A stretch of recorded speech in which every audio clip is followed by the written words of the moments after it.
Mahkamah Konstitusi menggelar sidang lanjutan atas gugatan Undang-Undang Pemilu yang mengatur hak Presiden boleh ikut berkampanye. Sidang akan mendengarkan keterangan pemerintah, DKP, DPR, KPU, dan juga Bawaslu.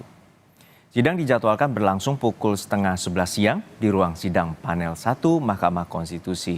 Sebelumnya, gugatan yang dilaporkan tim advokasi peduli pemilu telah 2 kali menjalani sidang sejak diajukan 27 November 2023. Salah satu gugatannya menguji pasal 299 Undang-Undang Pemilu yang menyebutkan Presiden diperbolehkan kampanye selama tidak menggunakan fasilitas negara. Lebih lengkap terkait jalannya sidang gugatan Undang-Undang Pemilu kita tanyakan langsung pada jurnalis Kompas TV Tifal Solesa di gedung MK. Tifal, salah satu pasal yang diuji yakni pasal 299 Undang-Undang Pemilu. Dan ini adalah pasal yang menyatakan bahwa Presiden boleh berkampanye asal tidak menggunakan fasilitas negara. Lalu apa saja alasan yang mendorong pihak advokat atau pihak penggugat ini meminta menguji materi? Iya, ini menurut dari pelapor butuh penegasan terutama klausul khusus untuk bisa menegaskan posisi Presiden sebagai kepala negara atau kepala pemerintahan dan juga bagian dari peserta kampanye dalam agenda pemilihan umum.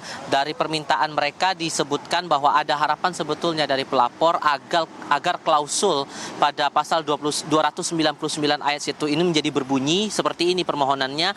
Presiden dan Wakil Presiden mempunyai hak melaksanakan kampanye sepanjang tidak terikat hubungan sedarah atau semenda sampai dengan derajat ketiga atau hubungan suami istri meskipun telah bercerai dengan pasangan calon, kemudian calon anggota DPR, DPD, DPRD provinsi, kabupaten atau kota, serta tidak memiliki potensi konflik kepentingan dengan tugas, wewenang, dan hak jabatan masing-masing. Butuh penegasan itu yang diharapkan agar Mahkamah Konstitusi ini bisa mengabulkan permohonan dari pelapor dalam hal ini dari tim advokat peduli pemilu. Nah, ini sudah masuk dalam agenda sidang ketiga dan agenda sidang kali ini adalah mendengarkan keterangan atau pendapat dari 4 pihak.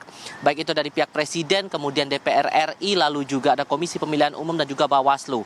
Dari 4 pihak yang dimintai keterangannya untuk hari ini yang terkonfirmasi sudah ada 3 pihak yang datang ke ruang sidang pleno Mahkamah Konstitusi Republik Indonesia di Jakarta Pusat, yakni dari Presiden diwakili oleh kuasa hukum dari 2 lembaga kementerian, yakni Kementerian Hukum dan HAM serta Kementerian Dalam Negeri. Tadi sudah menyampaikan pendapatnya begitu di hadapan Majelis Hakim Konstitusi dan mereka meminta agar seluruh permohonan dari pemohon ini tidak ditindaklanjuti dengan alasan sudah seluruh pasal-pasal yang digugat oleh pihak pemohon ini tidak bertentangan dengan Undang-Undang Dasar 1945 dan tetap sah dan berkekuatan hukum mengikat. Itu alasannya. Kemudian juga untuk dari KPU sampai dengan saat ini masih menyampaikan pendapatnya di hadapan Majelis Hakim Konstitusi yang tadi dipimpin langsung oleh Komisioner KPU atau juga koordinator dari Divisi Hukum KPU Muhammad Afifuddin. Dari Bawaslu tampak hadir di sana Rahmat Bagja selaku Ketua Badan Pengawas Pemilu yang nanti akan mendapatkan giliran menyampaikan pendapatnya atas gugatan yang dilayangkan oleh pihak pelapor. Tidak hanya di satu pasal saja, tidak hanya di pasal 299 ayat 1, namun ada pasal-pasal lain yang juga digugat oleh pihak pelapor, yakni di pasal 1 angka 35, kemudian pasal 274 ayat 1, pasal 280 ayat 2, pasal 281 ayat 1, serta pasal 286 ayat 1 dan 2. Selain menilai tidak ada aturan khusus atau aturan rigid yang berkaitan langsung dengan keterlibatan Presiden dalam ikut serta dalam agenda kampanye pemilihan umum, namun dari pihak pelapor merasa bahwa tidak ada aturan yang mengatur pihak lain di luar pelaksana pemilu dan juga penyelenggara pemilu atau pemilih terkait dengan politik uang. Dan poin lainnya adalah masalah penggunaan citra diri atau visual dengan manipulasi teknologi dengan artificial intelligence dan seolah-olah dianggap autentik. Ini juga yang diadukan oleh pihak pelapor dengan harapan ini bisa ditegaskan lagi oleh pihak Mahkamah Konstitusi terkait dengan Undang-Undang Pemilu ini, Juno. Ya, Tifal, untuk saat ini siapa yang mewakili Presiden? Karena MK juga memanggil dan meminta keterangan terhadap Presiden terkait dengan pasal 299 yang diujikan atau digugat oleh pihak advokat. Lalu dan dengan adanya putusan nanti atau putusan sidang, lalu apa dampaknya terhadap tahapan pemilu? Kalau merujuk pada tahapan pemilu sekarang, kita paham bahwa minggu ini menjadi minggu terakhir masa kampanye pemilu serentak 2024. Batas terakhirnya pada tanggal 10 Februari nanti akan menjadi hari terakhir pelaksanaan kampanye. Setelah itu akan masuk masa tenang dari tanggal 11 hingga 13 Februari. Sehingga kemungkinannya ini tidak akan berdampak signifikan untuk periode pelaksanaan pemilu serentak untuk saat ini. Ditambah lagi proses dari pengujian di MK juga masih tetap berjalan. Kita paham bahwa untuk persidangan saat ini sudah masuk sidang ketiga dan pelaksanaan sidang pertama dan kedua selang waktunya terbilang cukup panjang dalam waktu 1 bulan. Kita belum lagi menghitung lagi proses dari Majelis Hakim Konstitusi akan melakukan rapat permusyawaratan hakim untuk bisa memutuskan apakah ini akan bisa diterapkan pada momen pemilihan sekarang atau tidak begitu.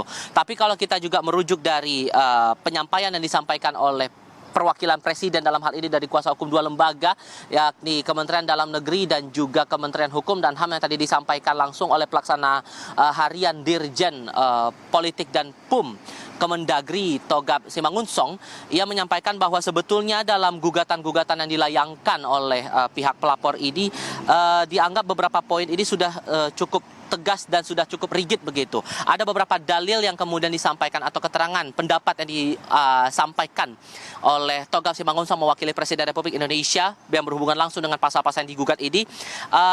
Ia menyatakan bahwa masalah presiden itu punya hak untuk mengikuti kampanye atau terlibat dalam kampanye pemilihan umum. Ini sesuai dengan hak asasi manusia yang juga diatur secara universal begitu dalam Undang-Undang Nomor 39 tahun 1999 tentang hak asasi manusia. Kemudian dalam dalil ataupun juga pendapatnya, Togap menyampaikan bahwa sebetulnya ada beberapa contoh negara yang menunjukkan bahwa presiden punya hak atau bisa ikut berkampanye dalam agenda pemilihan umum, terutama spesifiknya lagi adalah pemilihan presiden, seperti di Amerika Serikat dan juga Prancis. Sehingga dengan dasar-dasar itu tadi sebetulnya dari pendapat pemerintah mewakili Presiden Republik Indonesia, dianggap bahwa presiden juga punya hak yang sama untuk melakukan kampanye seperti yang sudah tertuang saat ini dalam Undang-Undang Nomor 7 tahun 2017, spesifiknya lagi dalam pasal 299 yang mengatur bahwa presiden punya hak untuk mengikuti kampanye selama itu tidak menggunakan fasilitas negara yang juga sudah tertuang dalam aturan-aturan terkait.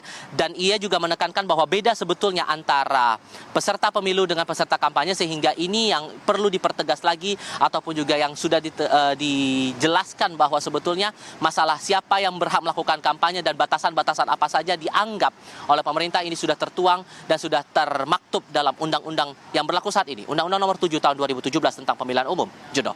Baik, pasal ini tengah disorot terkait dengan kampanye dari pihak presiden dan juga ini pengujian terkait dengan adanya pasal 299 Undang-Undang Pemilu terkait dengan kampanye yang digugat tidak adanya hubungan darah untuk berkampanye baik dari pemerintah pusat hingga pemerintah daerah di level kabupaten hingga kota. Terima kasih rekan Tifal Solesa dari Gedung MK Jakarta.